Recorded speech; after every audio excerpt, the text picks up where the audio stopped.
Hi,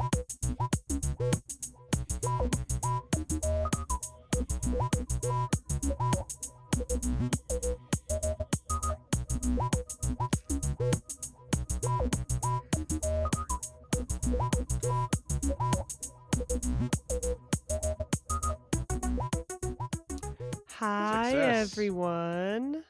Wow, Chris is already interrupting. Yep. I was going to say Sego Seguego like I think I did the last time, but then I was like, shut the fuck up. Nobody needs to hear this right now. Anyway, hello, everyone. As you can hear by my self-deprecating and not very funny humor, I am Rana, and I am joined by Kate, Chris, and our producer, Ash. And today we're continuing Out of the Shadows, but before we start with that, what is everybody drinking? Did you say the episode number? No, I didn't, because I don't know how to do my job. I love this. We're episode 175 of Out of the Shadows by the incredible Justina Ireland, chapters 25 through the end. Yes. That's all I gotta say. Yeah. If you're Ash, you thought it was episode 120 or 176 because you Huge can't difference. do basic math and pay attention. That's not even math. That's That was counting is basic math. I don't. Okay. Arithmetic. I'm really out here trying my best, and at every opportunity, the universe is like, I'm just gonna make that a little bit harder for you. We appreciate you, even if you can't add one. It's okay. It's true. Also, I like how I'm the person who's trying to explain to you whether counting is basic math or not, because I'm obviously the math expert in the room. Ooh, racism. I was about to say my dad somewhere his ears are burning. He's like, I wish.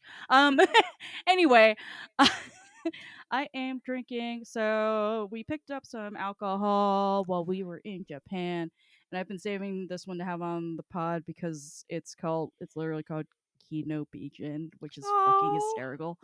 So it's from Kyoto. I don't usually actually love Japanese gin just because it's always extremely by the book. Like it is a very it'll be textbook perfect gin, and therefore I'm gonna just be bored drinking this and also be drunk. This isn't so bad. It's brighter than I think your usual gin. It's very citrusy, so which is fun. Especially because I don't know, I feel like Japan has a lot of interesting citrus fruits that are rare in other parts of the world. So yeah, we're enjoying this. Also, from the little window of camera, whatever this is called, video. Sorry, I'm tired. Window of camera. I want everyone to know that the cute little gin bottle looks kind of like a bottle of balsamic vinegar, and I was a little bit confused when Kate pulled it up, and I was like, maybe she's got to eat. So, I it is cute. love chugging vinegar. I'll. So Funny you mention that because tonight I'm drinking a can of balsamic. No. Oh my god. I'll see if I can get Burb to put a picture of my not balsamic vinegar on the Instagrams. How dare she be in Spain right now with her friends instead of here talking about lesbians with us? Wow. Why do we have her on the pod? I don't know. This is her job. Anyway. What I'm actually drinking tonight is a off-brand zero sugar Sprite. So not water. Mixing it up. Fuck yeah. Living dangerously. I like it. I'm drinking a beer. It is a Dunkel Lager from Copper Kettle Brewing Company here in Denver. And it has little copper kettles, but like personified with little faces on the can. It's kind of creepy. I'm gonna be honest. That actually is a really creepy can. I don't enjoy that. And they're like German, so there's like one in Lederhosen. It's very weird. I'm not a fan of that. Yeah, I'm not either, honestly. I didn't really notice it till right now.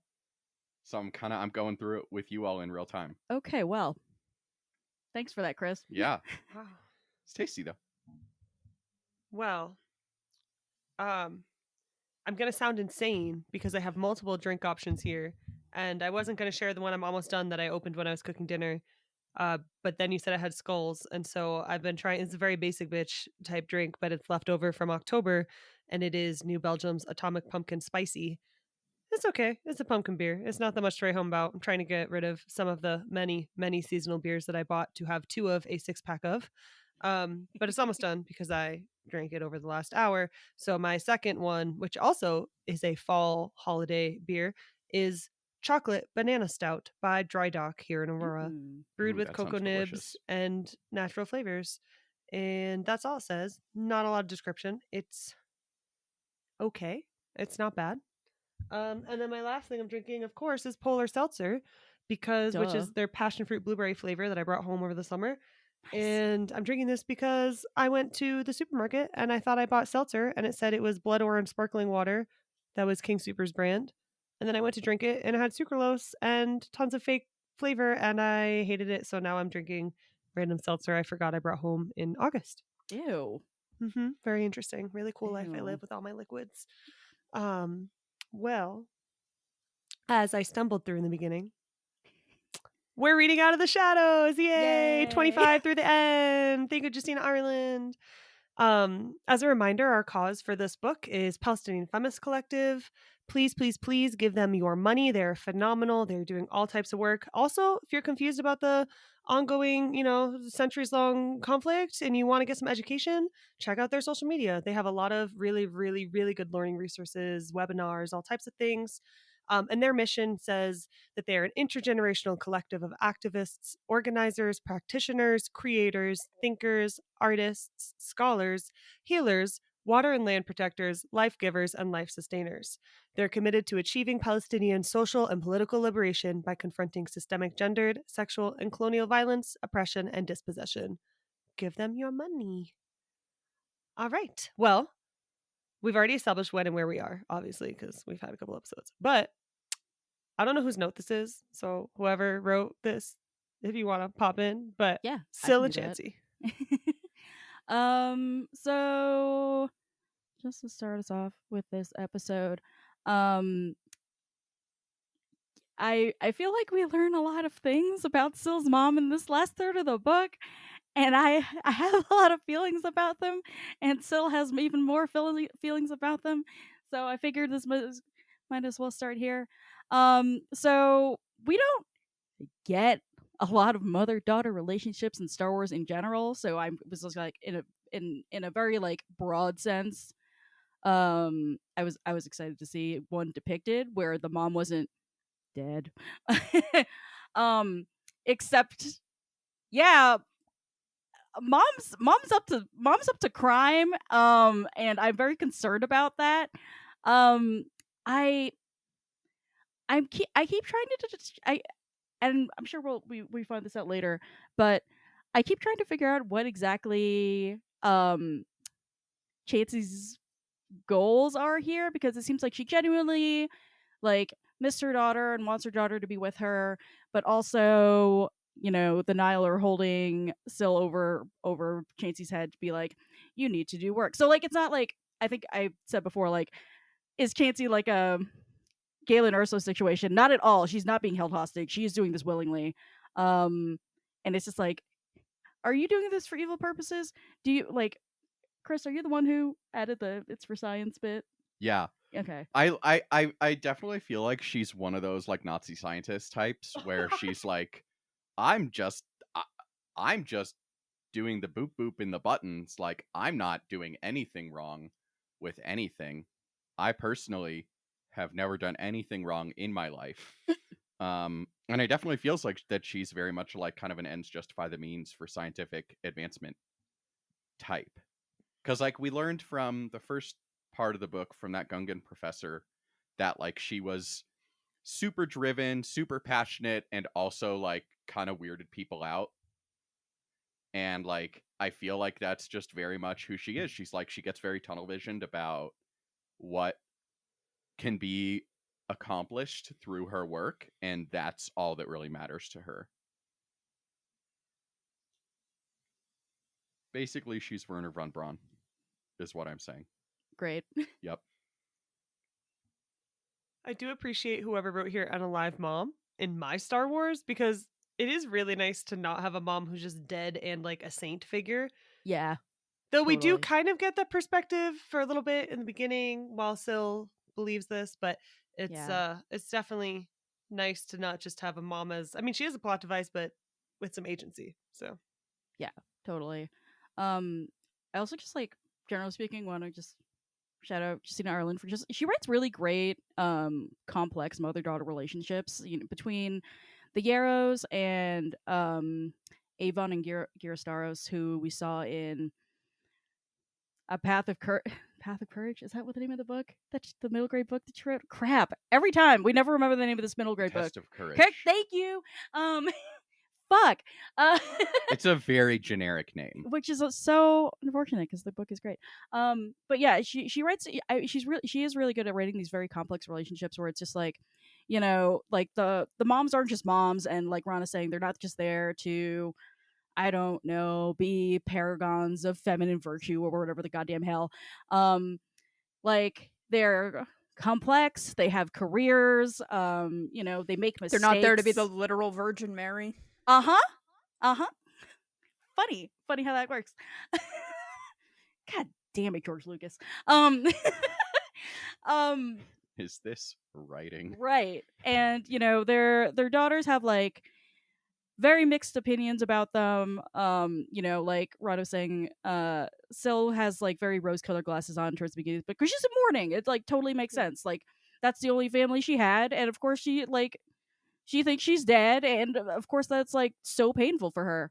But yeah, I think it's a testament to how Syl was raised that she is so easily able to, like, once she figures out what Chancey's doing, like, see her for who her mother really is, which is kind of an interesting dynamic going on there.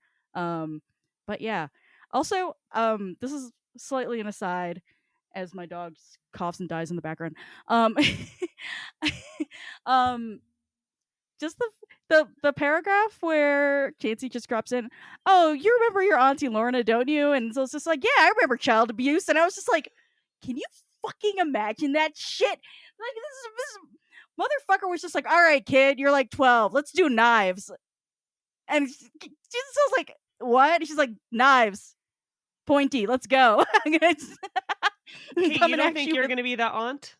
Yeah. I don't know. Watch out, Bo. Yes, I was gonna say this is, you gotta toughen your kid up. No, not actually, but like, fuck me. Yeah. Kristen just walks outside to Kate shoving dirt in her child's mouth. It's gonna help his immune system. At least it's not a knife. At least it's not a knife. It's true. Saving that till his hands can hold one. Yeah, exactly. And probably not shoving it into his mouth. Hopefully. That's true. Huh? His hands could totally hold a knife now. Better get started. It'd be like a really small like a paring knife. A butter knife. For babies. I don't know that as the one plastic person, knife, maybe one of those. Maybe as the one really person on this podcast cutting who has knives. seen this child in person, I don't think he could hold a knife right now. But have you seen the little tiny ones for gutting fish? Thank you. They don't have this. They don't need the motor skills. He can just smash. They don't have the. Just drop He's it. grabbing because that's how they grab your hair and your earrings when they're little. I have no idea how old this kid is, to be quite honest. He's what, like 6 months now? He's about 6 months. Yeah. Okay, yeah, maybe he does have the grabbing. He's got the grip strength for a knife, god damn it. Sorry, Kristen. I mean, I'm not that sorry. We'll text her after this and be like, "Can Bo hold a knife?" and see what she says. Well, let's not lead with that. Let's ask first no, if he's let's pulling on things absolutely yet. lead with that. I think we're gonna get skewed data. Honestly, I could ask her that question. Be like, "Sure, that's a question Kate would ask. I don't see anything weird about this in the slightest." I'm saying. Just like not saying you have to give him a knife right now, but hypothetically, do you think he could hold one at this moment? Right. It's just a question. We're just asking questions. Just want to know about your infant's knife skills. It's fine. I did meet Bo though. He's cute. He has small. teeth. He has teeth. He had 2 teeth. Yes. When I saw him. So Chris was in Portland recently to go visit his parents, and obviously he stopped by Kristen's house while he was there. And Chris has basically zero experience with babies or young children or anything. So he goes to visit, and I text him. I couldn't go because other travel for me was happening. But anyway, I texted him. I was like, "Oh yeah, how was your first baby experience?" And he's like, he's really dense. And I'm like, okay. Thank you for your really cool observation there. I mean, yeah, I was, listen, you asked me what my thoughts were, and I was like, that was honestly like the predominant thought in my head when I held him. I'm like, honestly, for as big as he is, didn't expect him to weigh this much. Fair enough. That's why a lot of new parents Okay. have really, really good shoulder muscles. Mhm. If our producer's worried about why we're talking about babies and shoulders, I'm Yeah, sure that Chancey, Ashton's like ready to quit. I'm sure Chancey had great shoulder muscles picking up Syl. I brought it back. We're good. I'm not even worried about that. I'm more concerned about the fact that, like, the observation that you made about a child is that a child is dense. And I have never felt like I'm, like, a child care expert in my life more than right now. I mean, listen, I calls him like a sesame, you know? Okay, but I want y'all to know that the joke here, besides the fact that Chris is a fool, is that when Perpetual joke. we met my baby cousin's inbred hamsters, Chris also said they were dense. I was really not sure where you were going with baby cousins inbred. I was like, I thought you really hated your cousin's baby, but this is better. No, he did bad animal husbandry, and therefore he had incest baby hamsters. And they too were dense. Yeah, back when he was like 12. Yeah, they were. Yes, they were thick I'm girls. just gonna turn my microphone off for the foreseeable. It's a good decision. Oh God! All right. Well, that was terrible. Chris, do something else, please. I see an example here about complex mother-daughter relationships. Does whoever wrote that want to get to give the example that I don't think has been said out loud yet? I think Kate talked about I that did. a little bit, but Okay, I can't I hear. think I'm sorry. Oh, one what's other wrong with me? question of what Chancey's game is here is we definitely don't know what the graphs are up to.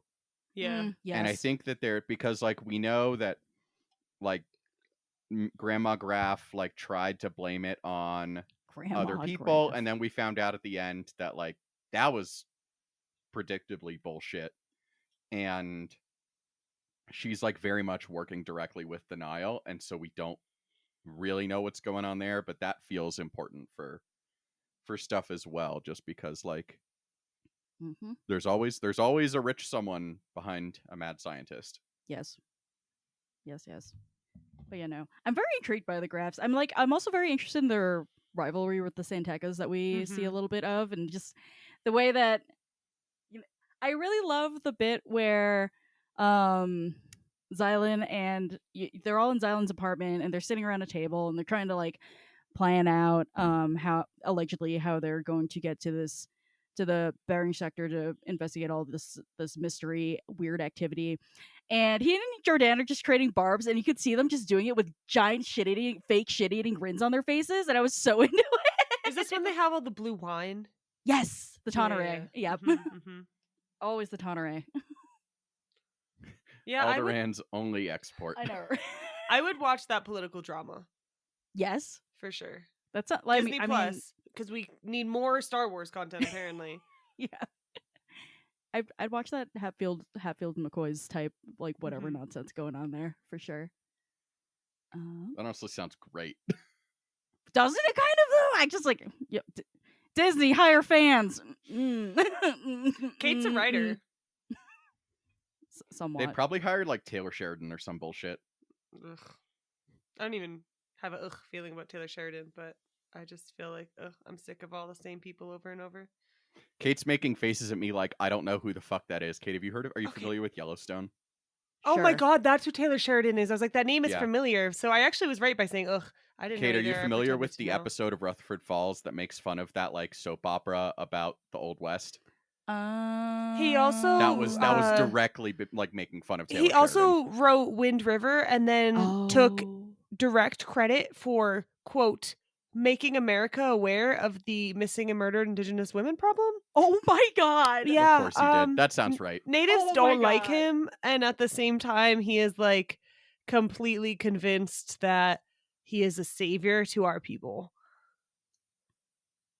Wow. Yeah. Oh, and the little like cherry on top is that the of the two Native women who have speaking roles in that movie, one of them, who is like the lead character in it for part of it, is not actually Native. So Oh, even she also better. got cast in his show later. God, Yeah, that's fucking great. Love he's that. a shitty person. He's I cannot also, tell like, you. the one single reason why writers' rooms still aren't required to exist on TV shows in the new writer's contract. Really? Because he Yeah. refuses to work with people. Wow. And he was like, you will carve out an exception for me or I will leave the union. just add his sins to his giant pile of them. Good gravy. Yeah, I he's cannot- not a great dude. I cannot tell you how many white people in my life, upon learning that I'm Native, have asked me about Yellowstone, and I'm like, why the Oh fuck my would I God, care about the really? show? When I had my PT stuff for my hamstring and had to go twice a week, they would always ask me, and every time I'd be like, no, I haven't seen Yellowstone. Holy Or people fuck. would send me little gifs or like clips from it on Instagram. They'd be like, I think you'd like this. I'm like, Oh my God. no, thank They don't know you at all. It's fine. This is like how I had to have Chris talk to his dad because every time he saw me, he would ask me if I'd read any Amy Tan, and I wanted to like pull my own eyes out. What is it, 1994? I know. There's only one Asian. Uh-huh. Unfortunately, And- this that guy sounds like exactly the type of person that Lucasfilm would hire to work Oh, on a for Star Wars sure, for project. sure. They'd be like, he brings a 100%. Western rugged edge. Yeah. You know, he brings his own unique voice to the project. Anyway, Wow. so that's fun. I just want everyone to know the reason that I said, well, I don't actually have a problem with Taylor Sheridan, was because I saw Kate mouth the thing to Chris, and I thought maybe that was someone we had to be nice about because I couldn't recognize his name at first, and I was like, Mm-mm. oh, did I do something bad? Oh, absolutely not. Once you pointed out who it was, I was like, oh yeah, he piece Oh of shit. no, I don't know who anyone is. No, you're good. I wish I didn't. Like, I clearly wish I'm you glad didn't my have brain to. booted his name out of my head. Because... Right. I wish you didn't have to either. I just like no, I No, don't. you were very much in grad school when Yellowstone became a thing. Yeah, Mhm. and also like Chris knows this about me. If you have a very generic white guy name, it all gets thrown into the white person name blender in my mind, and I have no idea who you are or what you do or anything. So This is legitimately true. I'm like, That makes me what's that happy. person's? It's like my white man face blindness. Have I told y'all about this? No, Where I but cannot tell. I I love it. cannot tell any of the Hollywood Chris's apart. And like, there's been several times where I've been watching a movie and someone's like, "That's Tom Hardy," and I'm like, "Oh, it is." To be fair, There's Tom nothing- Hardy looks and sounds different in every movie he's in. True. So I'm not I feel like convinced he looks that's the your same fault. It's like that with every white man, though. That's It's- fair. You know, I think that's fine. I feel like that It's not evens the something that playing keeps me up field. at night, you know. Yeah, it's fair. How many That's white fair. people refuse to tell the difference between like every generic person of color of all time? Yeah, exactly. Yeah, no, listen. If y'all have also been watching Shogun, like I Oh, I and can't wait. Jess Shatara Oh, of it's so Love's a good. Beautiful Town Pod have been. First of all, it's excellent. And extremely just like Hiroyuki Sanado is executive producing, and he like every interview he's been like, no, you don't understand. Like I was like down to like the threads on people's clothes, like making sure it was authentic, which I'm like super happy about. But yeah, no, I was just like I opened the internet one day and it was a bad choice because Usually. I just like glanced in the general direction of people's reactions to the show, and the number of white people being like, why do I have to read subtitles? I can't tell anyone apart. Oh my god, what's happening? And I'm like, the internet was a mistake, and I'm gonna go eat a sandwich. Goodbye. Wow. Have people considered just shutting the fuck up and learning how to read? I know. Fucking tell me about it. Just a thought. Tell me about it. Just throwing that out there. Yeah, it's free. It's easy, and yet here we are. I mean, that was what Bong Joon-ho said, right? When he won his Oscar. Get And over he was the like, giant. yeah, he was like, tower if you of get that subtitles. 1-inch subtitle, you got this, Yeah. America. Yeah. Oh wow. I still haven't seen Parasite. I should read that. Or watch that. Read. I I was should- like, there's a book. I mean, it's not wrong, to be fair. I should read it. you should also However, watch while it, 'cause it watching is the screen, visual media. yeah, the visuals associated with it, not just reading the subtitles. Wow. You know who I bet don't read a lot of subtitles? White people. The Nihil. Oh, yeah. Ron is trying so sorry, you were hard. trying to bring it back. Chris is like, are we gonna dunk on people some more?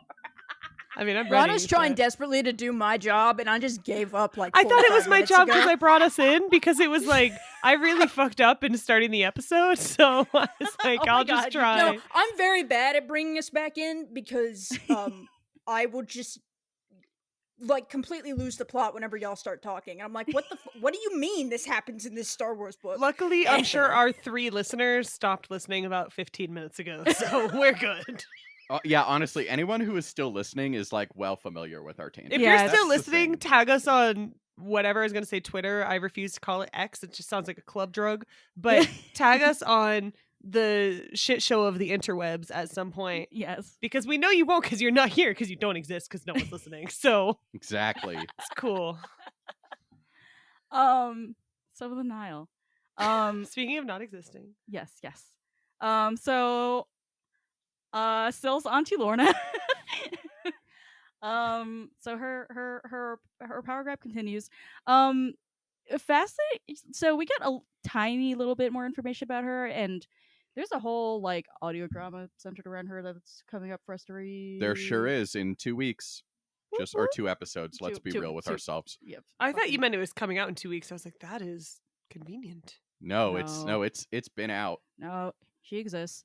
But yeah, we get a tiny little bit of backstory about her. We know that she's like been we now know she's been a criminal for a while. She's been running with the Nihil for a while, and it kind of seems like she's just like playing the longest game, like second only possibly to fucking Palpatine in terms of like trying to climb the echelons of evil power or whatever the fuck. Yeah, I'm fascinated by this. She's got like, I feel like she's got like 6 different balls in the air, and any of them could fail, but also any of them could succeed. And if any of them fails, she'll find a way to wiggle out of it. And if any of them succeed, everyone is fucked. Yeah. Yeah, she's really kind of the opposite of Marky and Rowe in that regard because he has his grand plan and every piece needs to do well. Like he is very much he's building a tower that he will then ascend and like make himself god. She's just like juggling hand grenades, and if she gets one off, she's happy. Yeah, she's very good at pivoting to work for her. Absolutely. My favorite petty thing about her, or maybe not petty, but wildly unimportant, is almost every time that she's been, maybe like 5 or 6 times now, she's been described as having swamp green skin. Yes. And I don't know why, I just love like the idea that it's like, yeah, I don't know. Every time I'm like, oh, swamp green. Okay. It's like, well, we were going to describe her as green skin, but that seemed too positive. I mean, I feel like we know a lot of like green skinned Twi'leks are good guys, so like We I do. get it. It's true. But Hera. Mhm. Others. Hera's mom. There you That dancer. Yes. Ula, Yep, yes. yep. Yes. But I know yeah. so much about Star Wars. Like, yeah, the girl in Jabba's palace, that's Twi'lek, right? Yeah. I mean, I'm trying to remember the Twi'lek Jedi's name, and I cannot for the life of me remember Oh my her, god, and yeah, I picture her in my head, but I yeah, can't think and of I'm her like, name. she's like kind of green in the sense that she's blue. I was like, Ayla Sakura? Ayla Sakura, thank you. Jesus. She's green in the sense that she's blue. I fucking Cool colors, you know. hate you. Say literally anything else.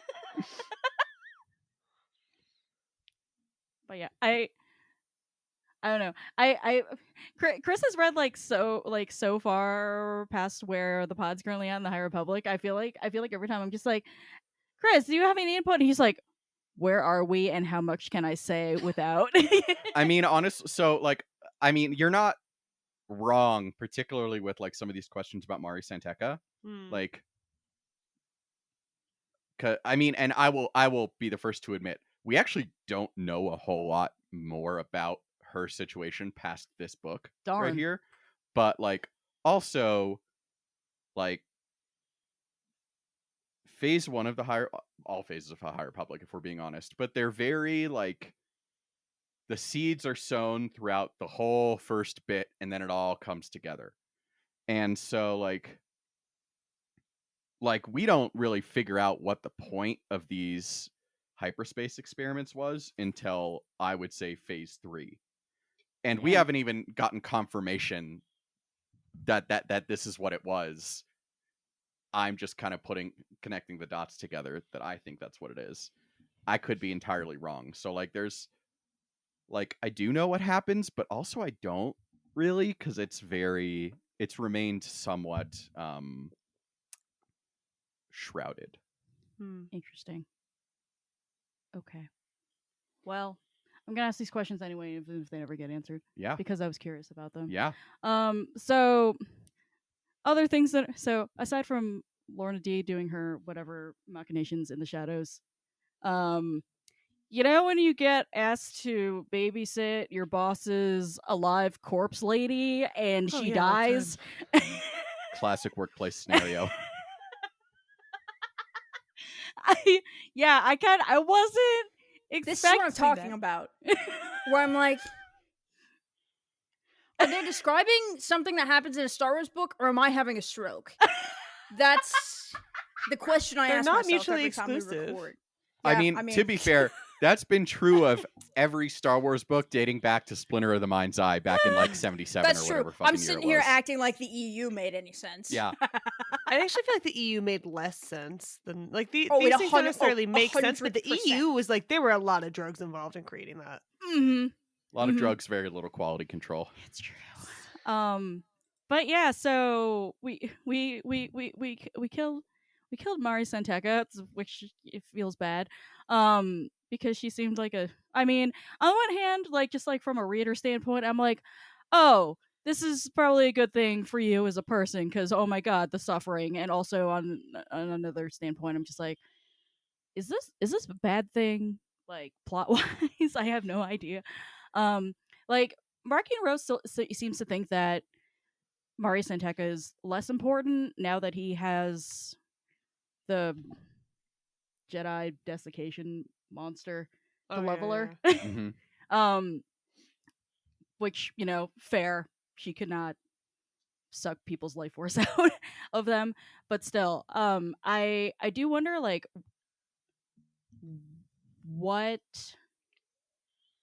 in what ways it's going to affect the fact, like, the Nihil see her paths as being part of their advantage over the Jedi and the Republic, and now her brain's gone, so the path's gone. And yeah, there are other things that I feel like that she has significance towards that I don't know what's going to happen. Like Jordana's just like, oh yeah, I should tell the family that she died, and I'm just like, you seem very nonchalant about this, discovering this old lady who's been kidnapped since a child and kept in a weird fucking life-preserving apparatus. And also just like, although this book does a lot with like hyperspace science, it also kind of doesn't, because I feel like hyperspace will forever remain a very fuzzy theory in Star Wars, and by like purposefully. But nonetheless, I was just like, It's the space worms, man. Oh no, whales. They're not worms. They're whales. yes. Wrong franchise. I was like, they meant the ones on Empire Strikes Back in the little movie. That one. I It's was fine. Like, really? Ash, Side note, that was my favorite story in from a certain point of view, Empire Strikes Back. So Ashton knows so many things about Star Wars. Oh my god. I used to. It's gone. It's Been that's Doing fine. this podcast, Ashton I've just learned. watched Dune, and now he's like, Yeah. I know there are worms involved here. That's fine. I used to know so much about Star Wars, and now it's all gone, and I can't be mad. I'm like not sad about it. Like, no, that's fine. That is okay. I feel like for her family, like I know that we're getting the view of the Santecas as like the benevolent alternative to the Graphs. Like, Oh, but they're so not. We'll They're talk about very- Jordana in a second. yeah, exactly. Like they're very much being positioned as like the kinder, gentler colonists versus the Graphs, who are like the evil ones who are funding death and destruction. But like, you don't get that much money from being a good person. Oh, And I know that they got part of it by like literally using Mari like a tool and just taking advantage of her like gift Which of is hyperspace. bad. Yeah. But like nobody keeps that much money Yeah. by being a good person either. There are no good billionaires, as they say. Mm-hmm. So like I feel like the family is honestly probably like, oh gosh, we're so sad that she couldn't have been brought back alive to tell her story. That would have been valuable for the galaxy. Gosh, what a loss. Thoughts and prayers. I will say, like, I don't understand how anyone. Well, let me rephrase that. Sorry, a telemarketer called me right when I started talking. I did not think that Mari would last this long. Like, Mhm. Fair. she's been on the verge of death for multiple books, Yeah. and I'm kind of happy for her that she's gone. I know it's Yeah. sad for like her family or whatever, or the universe, or like general morality, but I think she's.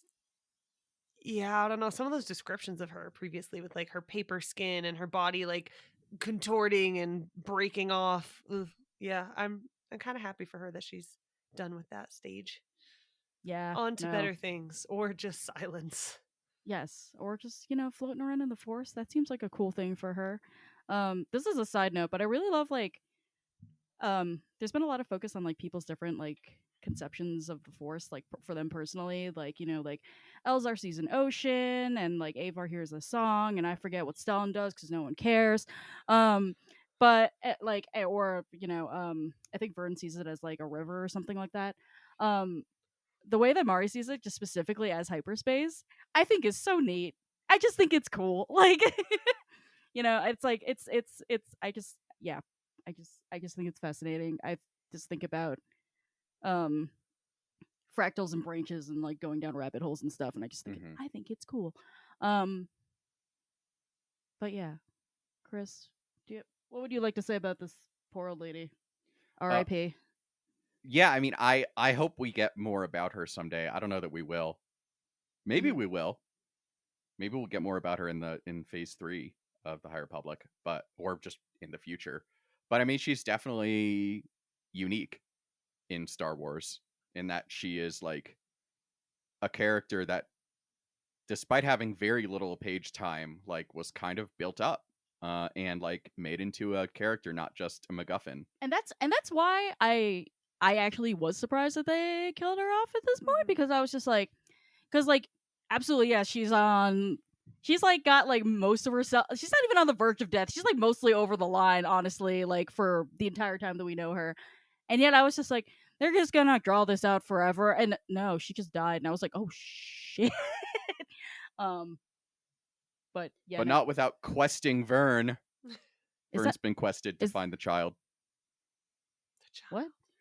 Do you not remember how much I complained about The Mandalorian when he kept saying, I've been quested, Oh. which is not a word, or not a usage of that word. Quest is not a verb in that sense. Okay, you can't like just say things while I had alcohol. Then I get confused. That's fair. That's fair. That's on me, honestly. I know Okay. that. Anyway, How many years of marriage? Come on. I was gonna say that's why it's on me. But yeah, I mean, she gave Vern a little present at the end of her own secret hyperspace path, Mhm, which is really interesting because like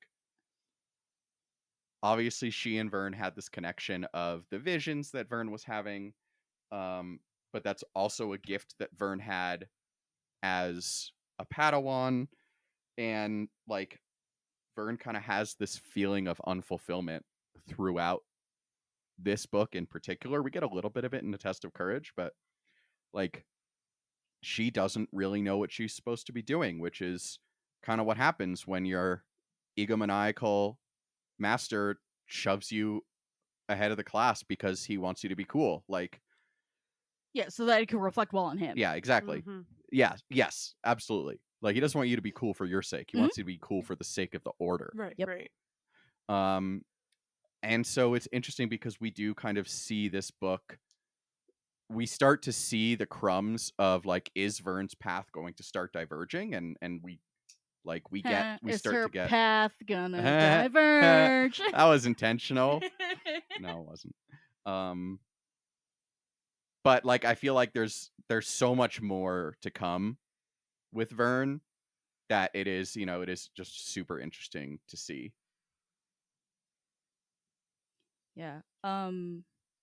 Just Speaking of Vern, yeah, I was gonna say I So the way Chris framed this book to me is like, this is the book where Vern gets interesting, where she's not like just the child prodigy, and she's not just like super smart and everyone thinks she's super perfect, because how do you become a knight when you're, 16, if you're not super perfect?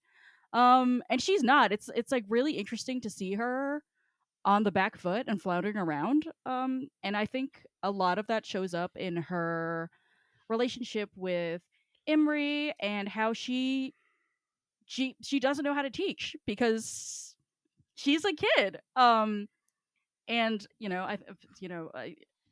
speaking from teaching experience, it is really it's very it's hard to be a mentor when you feel like you have to be responsible for yourself and for other people around you, especially like I can't even like I found it difficult to teach 20-year-olds when I was a 30-year-old, because I was just like, what if I fuck up, like this, like, like I was like, granted I was like just teaching a fucking art class, but it's just like I could say something and that could like stick in a kid's brain for their next like however so many years, and like, I will never know about it. And I hope that whatever the thing is, that it's positive, but I will have no idea, because that's kind I mean, I feel like we all have those teachers who like we haven't spoken to since like they've taught us, and they just live in our brains rent free, for better or for worse. um I thought it was interesting just to think of her in terms of just like other first time Padawan havers. Like I kept thinking back to like Kanan and Ezra, and Ezra being like, "Why are you such a fuck up?" And Kanan's just like, "It's difficult to teach," and then he goes to take a depression nap. But we see that's a theme that comes back over and over again. Like, Anakin is not, like, for example, not the greatest master for Ahsoka. If you watched Tales of the Jedi, speaking of child abuse, let's just give this kid multiple TBIs while we teach her to defend herself against many things. Obi-Wan was like kind of like thrust into this role as like Anakin's master, and he didn't want it. He like truly didn't want it. And again, they were like,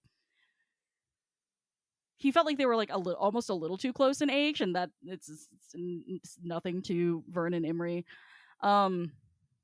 Luke was a fuck up. I'm not even going to get into that. In so many ways. Yeah, see, we perpetually accurate statement. Let me count the ways. I know. I don't know.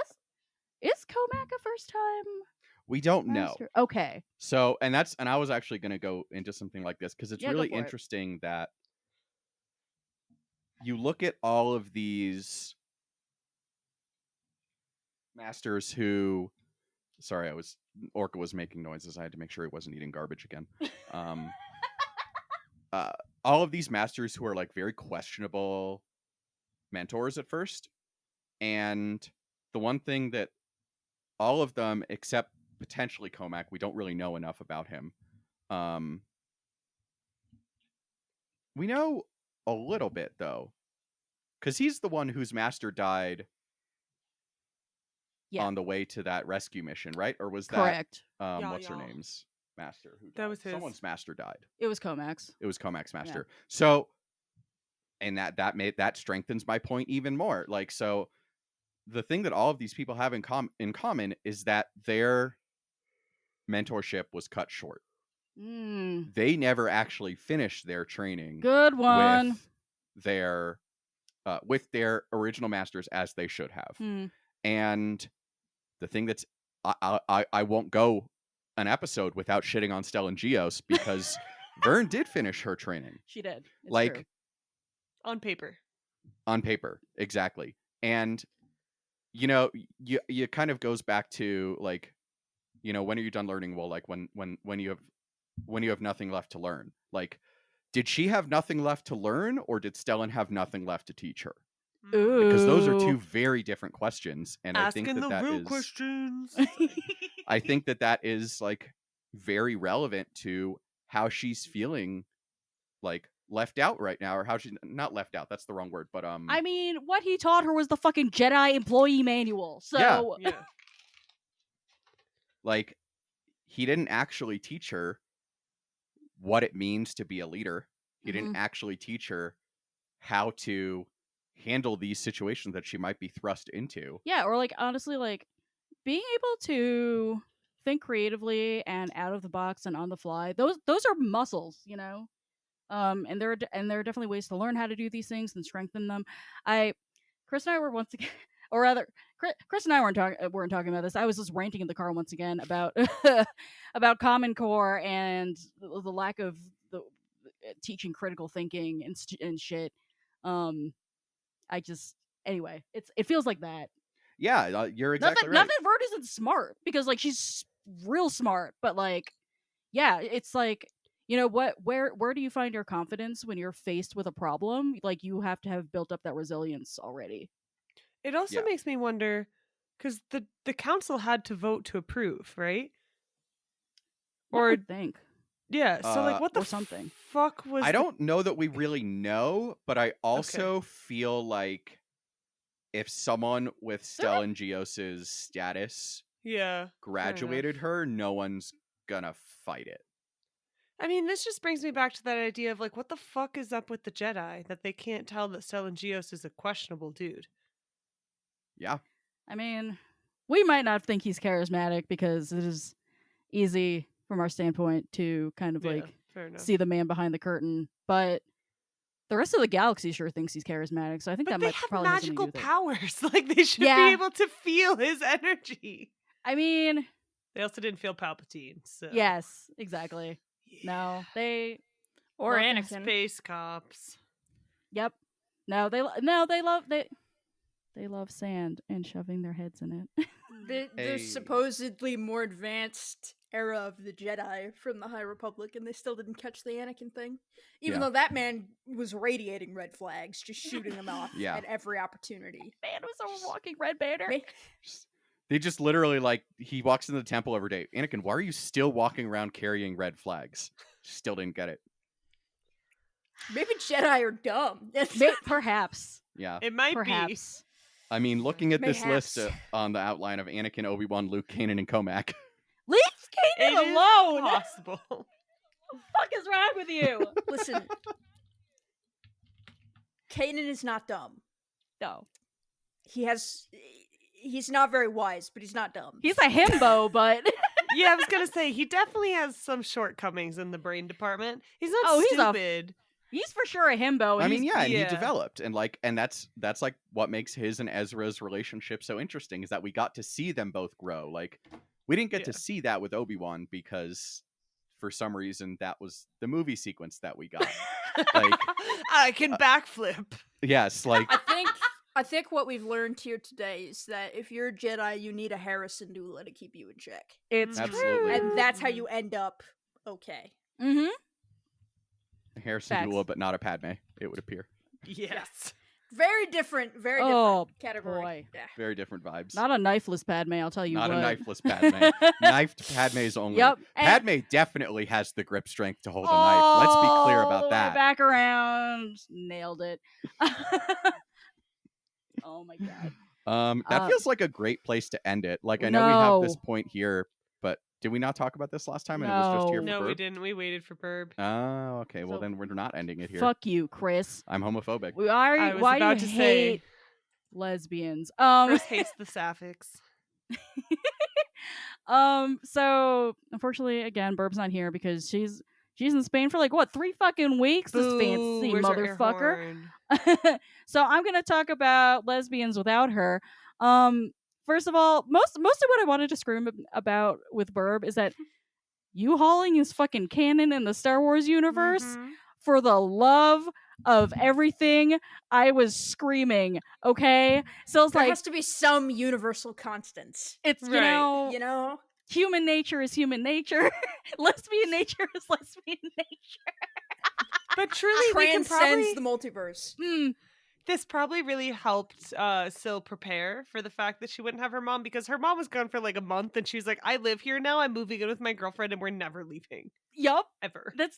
exactly what happened. She's like, we're getting married. She's the one. And I'm like, she's like, what was, Syl at the time was like 17. And I'm like, girl. Drink some water. You're going to be Yes. okay. Yeah. Drink some water. Sometimes when you're in your first queer relationship, it feels like it's your soulmate because it's the first time like you've not had doubts about the person you're dating. So you do things like that. No, that is legit, and I'm pretty sure she's had other. I feel like you mentioned she's had other girlfriends. Who knows? When you're, when you're a teenager, it's all whatever. Every person is the one. But yeah, good gravy. It was just that bit was excellent. But just to talk about her actual rekindled relationship with Jordana, which I certainly hope we get more of as the High Republic goes on, as I side eye Chris for confirmation or not, and he gives me absolutely nothing. So we know that since they broke up, they've both been through some shit. Syl thought she had lost her mom.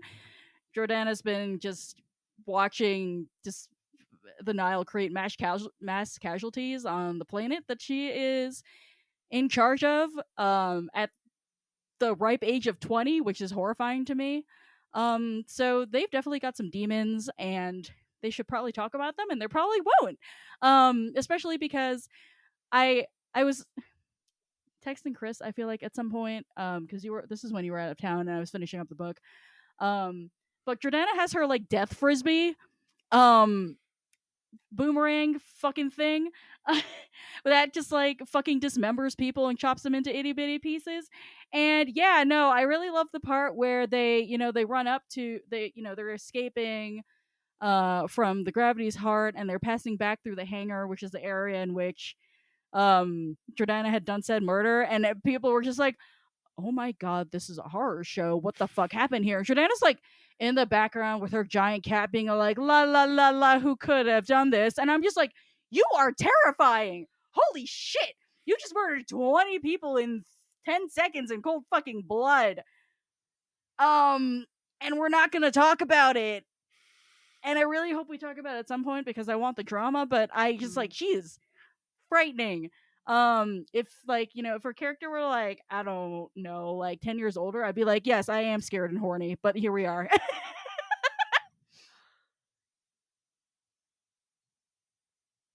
That's all. Yeah, I love Jordana, whatever the hell her name is, mostly because of Remy, her cat. Yes. Her giant cat. That Yeah. I We love do how love it's Remy. Like, Remy is a good boy. Yes. it's like classic fan fiction in the sense that all of a sudden they're like, oh no, we have to interact because my pet loves you. It's not Yes. my fault. Yes. And they were roommates. I don't, we and I were don't hate it. Yeah, exactly. No, I actually think it's really cute. Oh, yeah.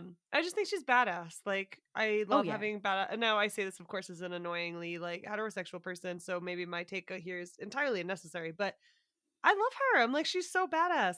Give me more cool characters. And also, she's still in love. We know she's in love. It's gonna happen for her. Maybe, Yes. maybe it won't. I don't know what will happen one day, but I just, want like, them to work out. I know, me too. I'm just like, please exercise your demons together and not just, Yeah. Let things fester, which they probably will, because otherwise, why do you have a plot?